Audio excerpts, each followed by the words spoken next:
Today we're talking Swordbearers and Rapiers, Wardmakers and Exactors, with a discussion of which Grey Knight Brotherhood to choose in 9th edition 40k.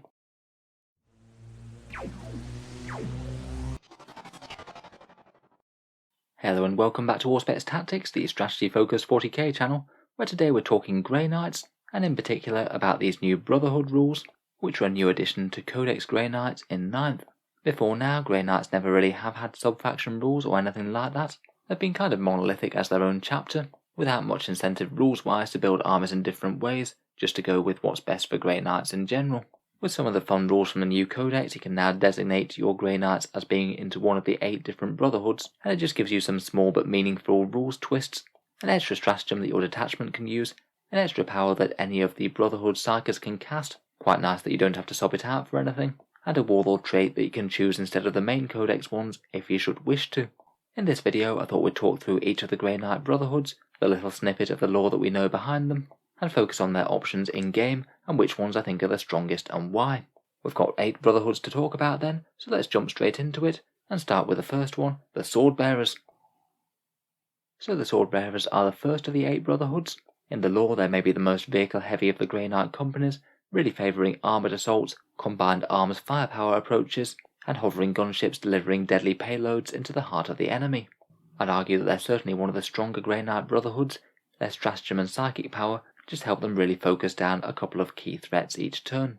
First up, their stratagem March for Death is 2 command points, and you have to select a unit within 12 inches of a Swordbearer Psyker unit, and then that unit gets +1 to hit with all ranged weapons from your army. +1 to hit is great, particularly when it can affect absolutely loads of units, and I think that this is going to be most powerful when the enemy has just one super tough Death Star unit, maybe something like a big unit of Terminators, an Imperial Knight, or something else that you just really want to focus down. You can then absolutely double down on that with their psychic power, which if anything I think is even stronger, Warp Charge 7 and an 18-inch range, and basically the enemy unit gets +1 to wound with all of your vehicle's attacks against it. Sorry, a slight typo on the slide there. The targeted unit doesn't have to be an enemy vehicle, it can be anything. That psychic power is just ridiculously potent in combo with Nemesis Dreadknights. It seems to be a really common tournament play these days, to take anything up to 3 Nemesis Dreadknights and a Grandmaster Dreadknight, all armed with heavy side cannon and Gatling silencer, and in combination with any other buffs that you have going, just lay down some devastating general purpose firepower on the unit of your choice. In theory, for 4 Dreadknights that could be up to 60 shots, all with +1 to hit and wound, and maybe other buffs on top of that as well, such as the Grandmaster Dreadknights reroll 1s to hit. Their warlord trait is maybe to help make the company a bit more relevant to other Swordbearers vehicles that aren't just Dreadknights. It allows a psychic action to make one vehicle have a 4+ invul save within 12 inches. Maybe could be good on a minor support character, something like a Grey Knight Tech Marine perhaps.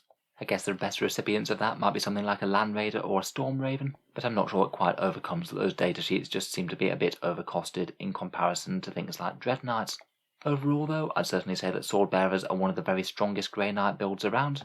Dreadknights with the guns are just ridiculously strong at the moment, and this company seems to be without doubt the best one for Dreadknights. If you like the enormous mecha suit baby carriers, then this company could easily be the one to choose.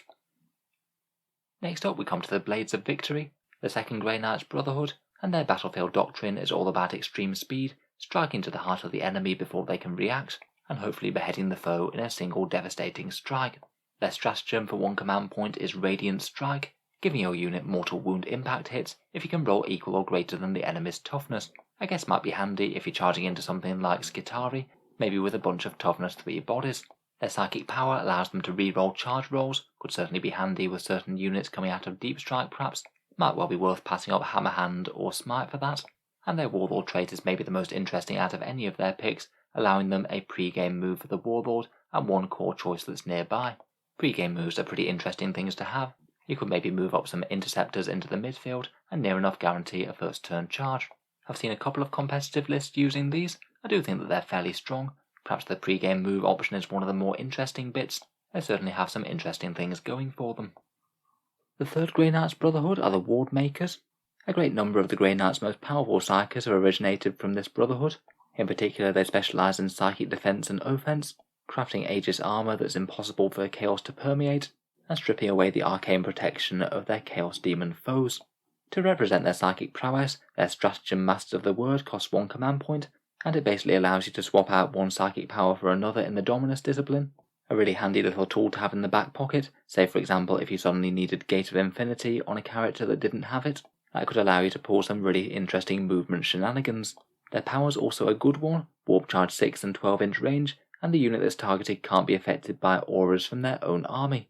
I don't think it'll come up necessarily every game, but say if your opponent has a massive great big Death Star unit that they're trying to buff up to the maximum, suddenly turning off a bunch of rerolls and character buffs could be really quite fun. Their Warlord trait makes one caster kind of hard to deny the psychic powers of. Any power that's cast on an 8+ can't be denied, which I think usually will add up to a fair few psychic powers that are basically undeniable over the course of the game. But I must admit it maybe just feels a little bit less overwhelming when you compare it to anything that might just flatly allow them to cast powers more reliably, or deal greater damage with the powers when you do.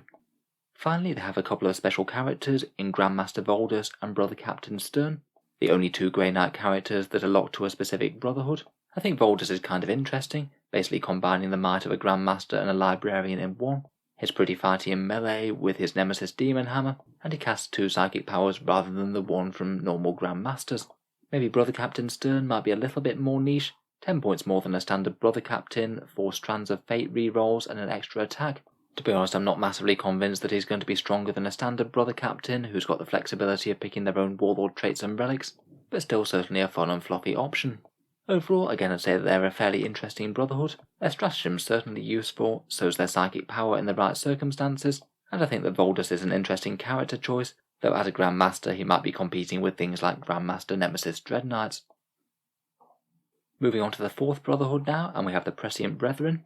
These are truly a Brotherhood that heed the wisdom of the Prognosticars, and they seek to always operate one step ahead of the foe, knowing their moves often before they do, and in battle their blows and volleys of Stormbolter fire will be at times too near impossible perfection, say striking the foe at the same time as they emerge from cover. I'd say perhaps the best thing about this Brotherhood is their stratagem, 1 command point for Foresight, and this just gives you a pretty decent damage buff to any squad that needs it. You get to reroll 1s to hit and wound, and you can use it either in shooting or in combat. Grey Knight squads can put out a very decent amount of damage, and increasing that damage by around about 35% is no bad thing for 1 CP. Their psychic power is a 12-inch range one that has the chance to do some mortal wounds when the enemy moves or charges. I'd say it's only kind of okay in terms of damage output. Often it might be inferior to Smite, but perhaps the most interesting thing about it is that it could create a bit of uncertainty into the opponent's battle plans. They don't know whether the unit will be just surprisingly taking a bunch more damage before it makes a charge, for example. If you can guarantee that an enemy unit really is going to want to both move and charge next phase, then it seems like a reasonable one to have a go with. Finally, their Warlord trait is also potentially useful. You get to do a psychic action, it's warp charge 6, and if the action is successful, you gain 1 command point. If you've got any character just sitting around buffing things, maybe things like a Grey Knight Tech Marine or an Apothecary, this one does seem like a really reasonable option just to farm out each turn. Assuming you might fail once or twice, this could easily still be worth 3 or 4 command points over the course of the game, which will certainly give you a bit more freedom with using powerful stratagems. Overall, again I think there's a lot to like about these guys. Their stratagem alone is just really handy to have, and I think the Warlord trait to help farm up a few command points could easily be worth the investment and some psychic powers. Certainly seems like a fairly easy one to use that could fit in with a fair few different Grey Knight playstyles. Next up we come to the Preservers, and the 5th Brotherhood of Grey Knights are tasked with the protection of the chapter's ancients and have a hefty contingent of dreadnoughts within their force. They're rewarded for looking after their dreadnoughts with a quite fun stratagem called Charge of the Ancients, and for 1 command point, 1 dreadnought gets their move characteristic upgraded to 8 inches, they get to reroll charges, and they get +1 to the damage characteristics of their weapons when they charge. It's quite nice that this is a whole game thing, it's not just for 1 turn, but I'm still not really particularly convinced that it really makes dreadnoughts worth considering over dread knights. I think the most tempting variant of dreadnought for Grey Knights would probably be the ranged one, twin las cannons and missile launchers as a bit of a gun turret with 2+ ballistic skill. I think even with faster movement, more reliable charges and better damage on the charge, they're still not going to outcompete dread knights with a great sword if they want to fight melee. Possibly their psychic power is the most interesting thing about this Brotherhood. It's basically a self-defense type buff, where the Psyker's unit gains a 6+ feel no pain type save, but if they happen to be within 3 inches of an Apothecary, that gets buffed even further to a 5+ feel no pain. That could be a truly intimidating layer of extra durability on a really big dangerous Terminator squad. I could imagine that in combination with any of the other Grey Knights' defensive stratagems that they can put on them. and just with 3 wounds apiece and a 2+ save and a 5+ feel no pain, they're just going to be an absolute nightmare to chew through. Finally, their warlord trait is kind of handy. It gives you a +3 inch boost to auras, maybe most useful on things like apothecaries, who can get a bit of extra value out of the buff to the range of their Narthesium. Overall though, I think that these are perhaps one of the weaker Brotherhoods. The Dreadnought thing just doesn't really seem particularly good to me, and their psychic power seems kind of dependent on big blocks of Terminators working, where people often seem to be looking at smaller squads of things like Inceptors and Strike squads at the moment. Next we come to the 6th Brotherhood of the Rapiers, and again with the Swordbearers, perhaps one of the strongest and most dangerous companies that the Grey Knights have to offer. In battle, the Rapiers are deadly swordsmen to a man, efficiency and precision being their main combat doctrine. Typically every single swing of their blade will lead to a fallen foe in combat. This swordsmanship leads to some truly deadly combinations in battle. Both their psychic power and their stratagem, both are absolutely excellent buffs for getting the most out of a big squad of Strike Marines or Interceptors. For 1 command point, deadly efficiency gives them exploding 6s to hit in melee, so a bundle more high strength low AP multi-damage hits there. Their power for Warp Charge 6 allows them to get +1 attack on each member of the squad, and you could potentially combine that with the other command point stratagem to allow them to also cast Hammer Hand on the same unit, so all this enormous amount of attacks all gets to reroll wound rolls. Bearing in mind that you can combine that with things like the Tide of Convergence, that Chaplain Litany to give you extra mortal wounds on 6s, or even just simple character rerolls, Rapiers, Strike Marines and Inceptors are going to pack an awful lot of punch, and are perhaps one of the best options for fielding an infantry-focused Grey Knight force in-game. Their warlord trait maybe isn't quite as spectacular, just advance and charge on 1 model, but when that 1 model can be a Grandmaster Nemesis Dread Knight, having an extra few inches threat range isn't a bad thing. Overall, along with the Swordbearers, I'd say that the Rapiers are one of the strongest Grey Knight Brotherhoods that you can field right now. Certainly I've seen some lists having a detachment of Rapiers run alongside a detachment of Swordbearers, and divide up the units as to what's most effective in each. The 7th Brotherhood are the Exactors. They're often a Brotherhood that acts primarily as a supporting role to other Imperial forces, maybe coordinating with the Ordo Malleus of the Inquisition, or leading Space Marines and Guardsmen in the defense of worlds against demon incursions. Perhaps the less said the better about what happens to these Imperial forces if they do happen to prevail over chaos. For 1 command point, their stratagem is Sanctic Guardians. It's basically a heroic intervention stratagem, and as you can apply it on any unit, it's really quite a nice one to have across the whole army. It means if you parked a unit on an objective, the opponent can't just steal it from under your nose without risking a fight phase, and if at any point your opponent puts a unit too close, then 1 CP to get a whole fight phase with a Grey Knight's unit could easily be worth it. Their power is potentially pretty cataclysmic, and is arguably one of the strongest powers for mortal wound damage in 40k, but at the same time it's very situational. It's Warp Charge 5, and you can only cast it against enemy units that are already in engagement range, so you're kind of hoping that your opponent's probably charged you, but not managed to wipe you out. If you do cast the power successfully, then you roll a d6 for each enemy model in the unit, and on a 4+ they take a mortal wound. Might be kind of underwhelming against very small elite squads, but against horde-style units this could be absolutely devastating. Say a 20 block squad is going to take around about 10 mortal wounds from 1 single power. I think it's quite rare that your opponent will let you do that, but could certainly make the army much harder to play against if you're playing with a horde. Finally, the warlord trait is maybe a bit underwhelming, +1 leadership for himself, and a 6-inch bubble of ignoring morale. Not useless in 9th edition where morale does even take effect against Space Marines, but still probably not one that you're going to want to bring in favour of other things. Overall, I describe them as a moderate to strong Brotherhood. The heroic intervention bit is certainly handy, and that psychic power is potentially devastating, though I think it's not going to come up as often as you might like it to. Finally, lastly, we have the Silver Blades, the 8th Grey Knight Brotherhood, and they specialise in flexible and adaptive tactics to counter the myriad and ever-changing stratagems employed by the Agents of Chaos. The Silver Blades really focus on combat drill, and as a word of command, their squads can redeploy into an entirely different fighting style, their battle brothers spending far more time practicing this than the other Brotherhoods of Grey Knights.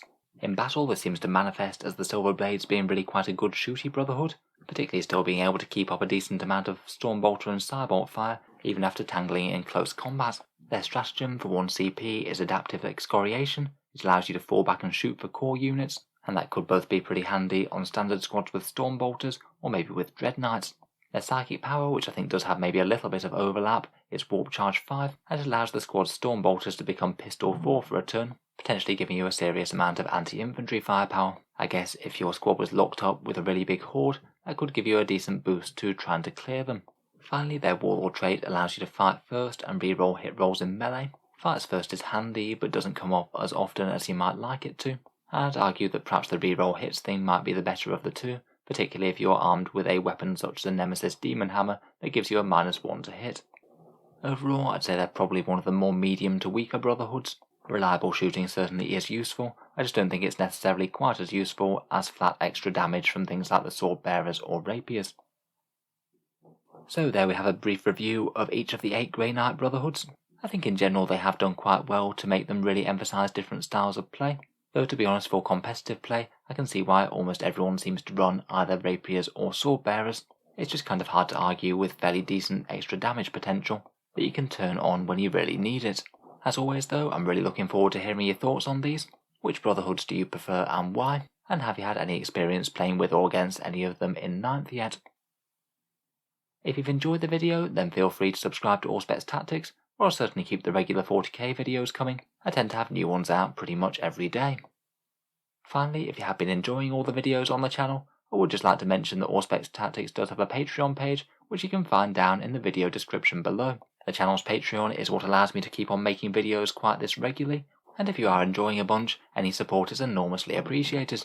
I do try and give some decent rewards for channel patrons, things like seeing videos early each week, regular votes to see what sort of things happen next on the channel, and automatic entry into the regular prize giveaways with a chance to win some really big model kits each month. If any of that sounds good, or you'd just like to help support, then the link is down in the video description. In any case, a massive thank you for listening, and I'll hope to see you guys next time.